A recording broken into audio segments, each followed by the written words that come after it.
You ever considered how much power anger holds over you? How it can transform a peaceful moment into chaos in mere seconds? This emotion, often likened to a raging fire, possesses an uncanny ability to consume us completely, leaving behind only the charred remains of tranquility and rationality. It's an intruder barging into our lives uninvited, wreaking havoc on our physical and mental well-being. It tightens our chest, clouds our judgment, and injects a bitter taste into our relationships. Our decisions, once guided by clarity and reason, are now steered by this irrational, fiery emotion. We become puppets to its whims, our strings jerked around at its discretion. Our personal and professional relationships aren't immune either.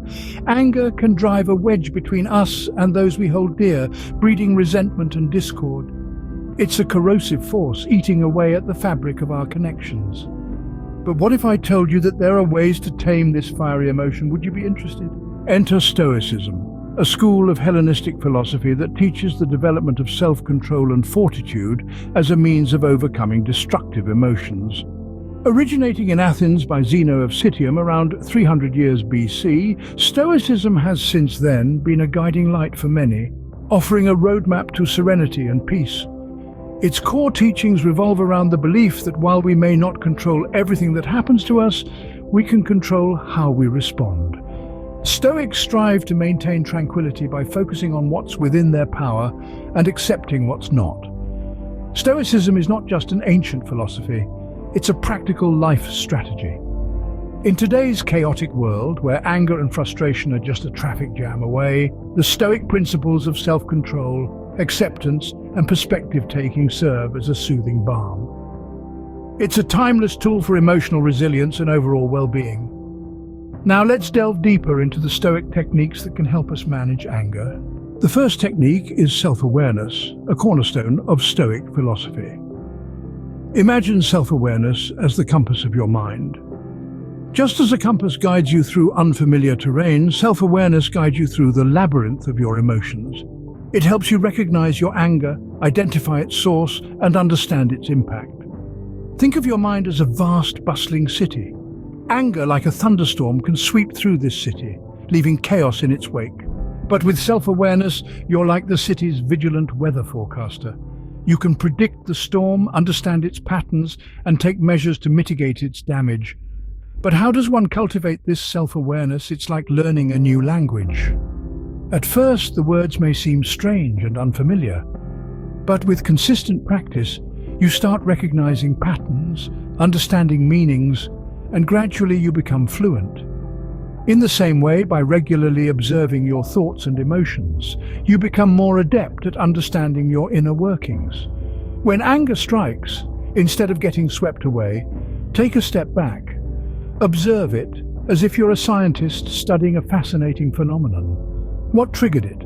How is it affecting your thoughts, your body, your actions? This detached observation allows you to understand your anger without getting entangled in it. Remember, self-awareness is not about judging or suppressing your anger. It's about understanding it. It's like turning on a light in a dark room. You can't change what's in the room, but now you can see it clearly and navigate it wisely. Self-awareness also helps you realize that you have a choice. You can choose to respond to anger rather than react impulsively. It's like standing at a crossroads. One path leads to escalation, the other to calm. With self-awareness, you're better equipped to choose the latter. Mastering self-awareness is like becoming the captain of your own ship. The sea may be rough and storms may come, but with a clear understanding of your vessel and the weather patterns, you can steer your ship through any storm. Through self-awareness, we can observe our anger without judgment and choose how we respond. The second technique, perspective taking, involves seeing situations from different angles. Picture this. You're in a bustling coffee shop, and someone accidentally spills their latte on your freshly pressed shirt. Your immediate reaction might be anger, but let's flip the lens, shall we? Imagine being that clumsy individual, juggling a hot beverage, a bag, and a sense of mortification as they've just ruined a stranger's day. Suddenly, the situation looks different, doesn't it? That's the power of perspective taking. It's like wearing a pair of magical glasses that allows you to see the world from someone else's point of view. By stepping into their shoes, You're not only understanding their intentions better, but you're also diffusing your own anger. Let's delve a little deeper. Think of a time when someone cut you off in traffic. Your immediate reaction might be to honk your horn and express your displeasure. But what if you knew that the driver was rushing to the hospital because their loved one was in critical condition? Suddenly, their reckless driving doesn't seem so infuriating, does it? This is not to say that people's actions don't have consequences, or that they shouldn't be held accountable. Instead, this Stoic technique encourages us to broaden our understanding, to see the bigger picture. It's like looking at a tapestry. From up close, you might only see a jumble of threads, but when you step back, you see a beautiful piece of art. In essence, perspective taking is about developing empathy, seeing beyond our immediate reactions and understanding the complexities of human behavior. It's about realizing that we're all fallible. We all have bad days, and we're all juggling our latte, so to speak.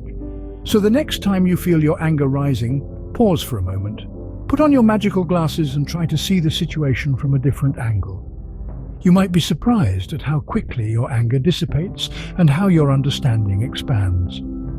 By changing our perspective, we can transform our anger into understanding. The final technique is acceptance, the practice of embracing reality as it is. Now, acceptance isn't about resignation or surrender. Instead, it's about acknowledging the state of things without adding any extra layers of interpretation or judgment. It's about recognizing that we cannot control everything, but we can control our reactions to the things happening around us. Imagine you're a sailor at sea. You can't control the weather, the waves, or the wind. They just are. You can either rage against the storm, shaking your fist at the sky and getting nowhere, or you can adjust your sails, navigate the waves, and use the wind to your advantage. In both scenarios, the storm is the same. The difference lies in your response to it. The first response is futile and exhausting. The second response, acceptance, is empowering and constructive. Similarly, when we encounter situations that stir up anger within us, we can choose to accept them as they are, without trying to resist or control them. This doesn't mean we condone wrongdoing or injustice, but it does mean we don't let our emotional response control us. Instead, we recognize the situation for what it is and decide how best to respond. For instance, if someone cuts you off in traffic, you may feel a surge of anger. But if you practice acceptance, you can acknowledge that the other driver's actions are beyond your control. Instead of letting your anger take the wheel, you can decide to keep your cool, maintain your safety, and carry on with your journey. Acceptance is like a shield that protects us from the consuming fire of anger. It doesn't extinguish the flames, but it keeps us from getting burned. It allows us to step back, take a deep breath, and see things as they are, without the distortion of anger clouding our judgment. By practicing acceptance, we can navigate life's storms without losing our calm or our direction. We can respond to anger-inducing situations with wisdom and equanimity instead of reacting impulsively and destructively. Acceptance allows us to let go of our anger and find peace in the present moment. So, we've learned about self-awareness, perspective-taking, and acceptance as Stoic techniques to manage anger. Let's quickly recap. Self-awareness is about understanding our own emotions. By recognizing anger as it arises, we can respond to it thoughtfully rather than react impulsively. Perspective-taking, on the other hand, encourages us to step into someone else's shoes. This can help us understand their actions and reduce our anger towards them. Lastly, acceptance is about acknowledging things we cannot change and letting go of the anger associated with them. Incorporating these techniques into our daily lives could potentially help us manage our anger more effectively. They may not only improve our relationships with others, but also enhance our own peace of mind. Remember, mastering these techniques takes time and practice, so why not start now? Subscribe to our channel for more insights into Stoic philosophy and techniques. Until next time, keep your peace.